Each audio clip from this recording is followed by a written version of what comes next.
Hey guys, as promised, I am back this week with a running informational video. I think one of the things that I have been most asked about in the last year or so is my life with ultra running and how I train and how I manage to do that and find time for that, and just like how I guess learned how to plan for my training for these longer races. So I'm gonna just bring you a few tips and tricks today. I am by no means a professional runner. I have been running ultras for a year-ish now, so I am definitely not an expert. I just want to share my experiences and my advice with those of you who have asked, and anyone who is considering, delving into this world. Just some advice from someone who's pretty new to it, but has, I guess, seen a lot of different aspects of it. I've been in this world for about 2 years now. It took me a while to, I guess, move into actually training myself for running these types of races. But anyway, my first piece of advice is definitely to work your way up to it. When I got back into running a few years ago, I definitely never imagined myself running a 100-miler someday, and now I have one in like less than 2 weeks. So it's crazy to think that this is how far I've come, since I started running again. But my ultimate goal at that point was marathon. Like, that was something that I was going to do like 5 years in the future, at least, if not, longer ahead than that. That was like my ultimate goal. And here I am. So definitely I'd recommend working your way up to it, because if you or just run like 5Ks, 10Ks, and all of a sudden right off the bat, you're like, yeah, I'm gonna go run 100 miles. You may not have the most pleasant experience. Now, I know people who have done that and they're fine, so it really just depends on the person. It personally would not be my recommendation. I don't think it would have worked well for me. But that's just a piece of advice. So, if you're doing 5Ks, 10Ks, maybe try wow, I can't talk today. Maybe try a 10 miler or a half marathon, kind of start in that, 10 to 13 mile range. Even like actually the race from this shirt that I'm wearing, they have like different distances. There is, let me make sure I get this right. 23K marathon, 60K, and 50 miler. And that just was like 1, 2, 3, and 4 loops of this certain course on trail. So 23K I think is like 14 miles and something. So maybe start somewhere in there with racing and train yourself for that mindset of getting through that distance. Then work your way up to like marathon, 50K, which is 31 miles. Work yourself up to that. Then I'm gonna be jumping straight from 60K at this race to 100 miles.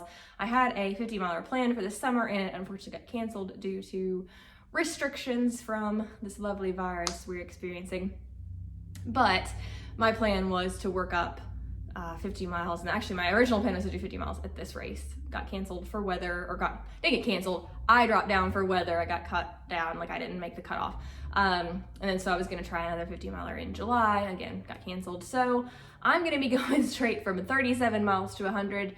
I don't know that I personally recommend that. I will tell you after I do my 100 miler if it, all goes well.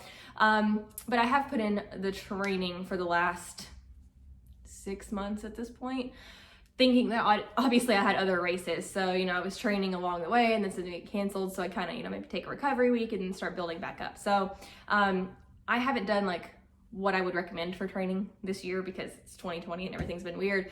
I've kind of been going, like I said, I'd go up for a little bit, take a recovery week or two, then kind of build back up, and then that kind of kept going really weirdly this year, because like I said, I kept training for certain races that got canceled. So finally I've decided to do a virtual 100 miler. I'll be doing it self-supported. I have my boyfriend and another running friend who are going to crew me and make sure I make it through that. So what I would recommend right off the bat, like I said, work your way up to it for starters. Make sure this is something that you're definitely interested in. Don't just do it because other people are doing it.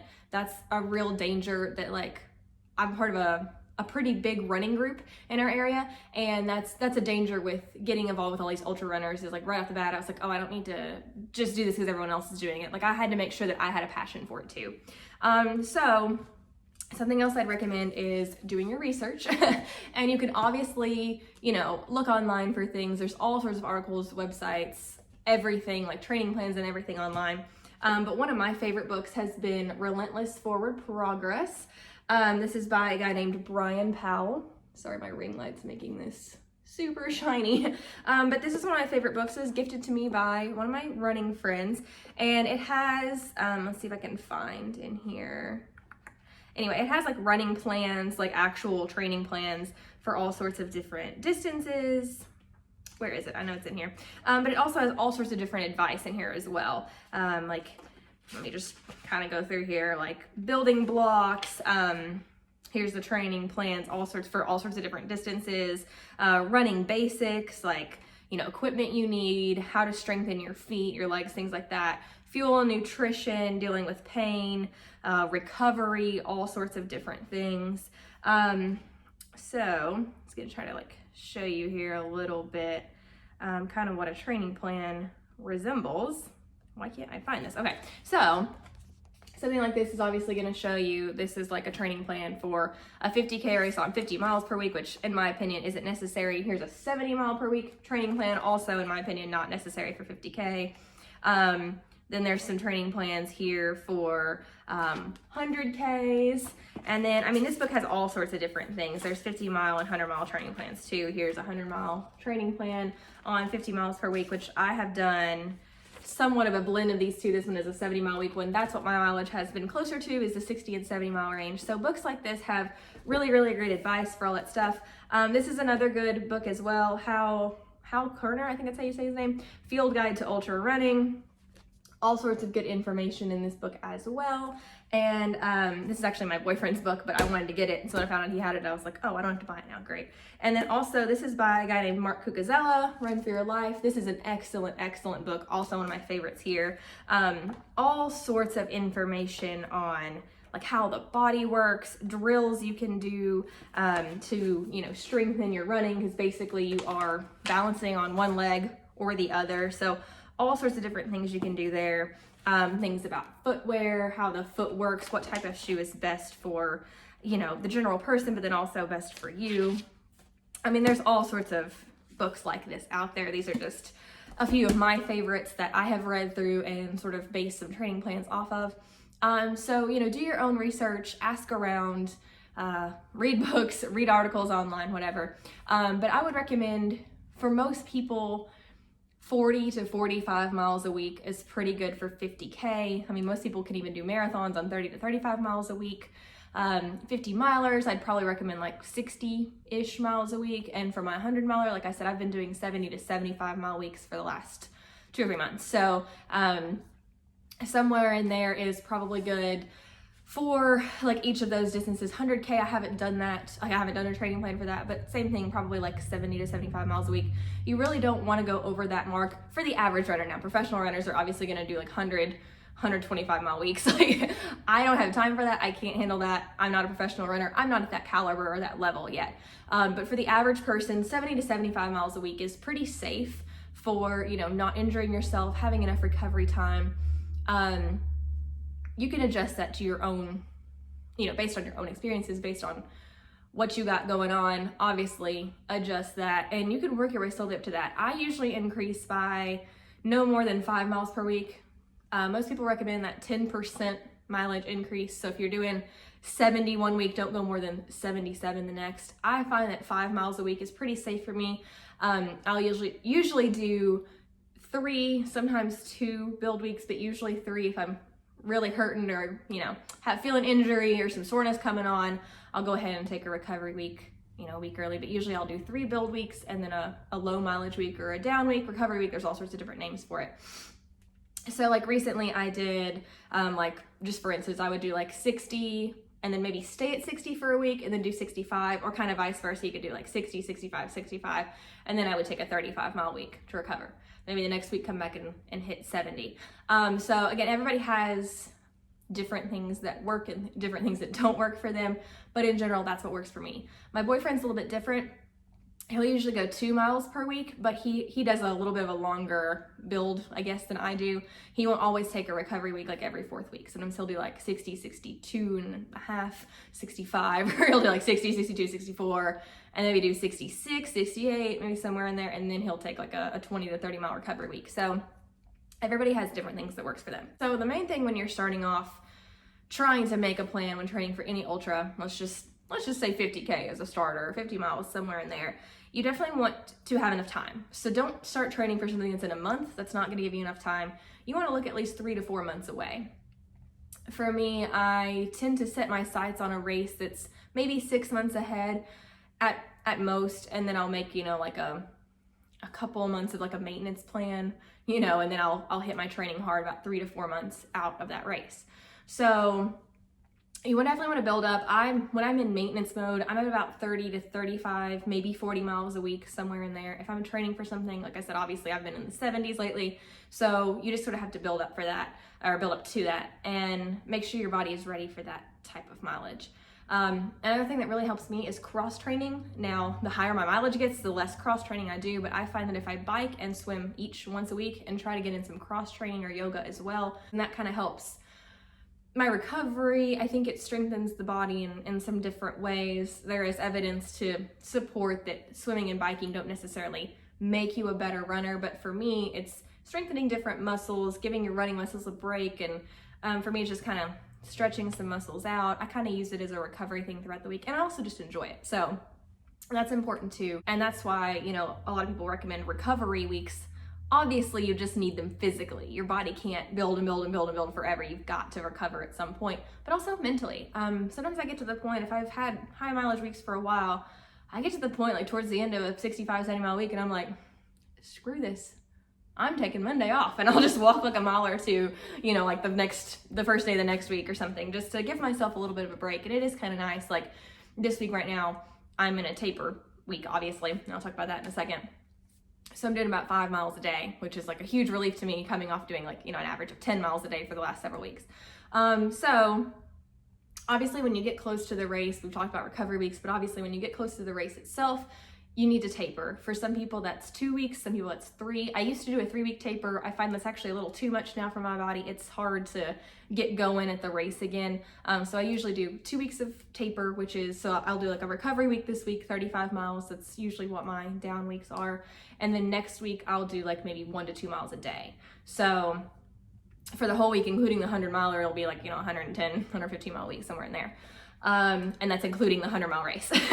So definitely taking a couple of down weeks where you're really taking it easy, recovering your body, get a massage if you can, do some yoga, all sorts of stretching and recovery things, foam rolling, all that kind of stuff, really, really important all the time, but especially in your recovery and your taper weeks, just to make sure your body is ready for that performance. So a big thing for me was time constraints.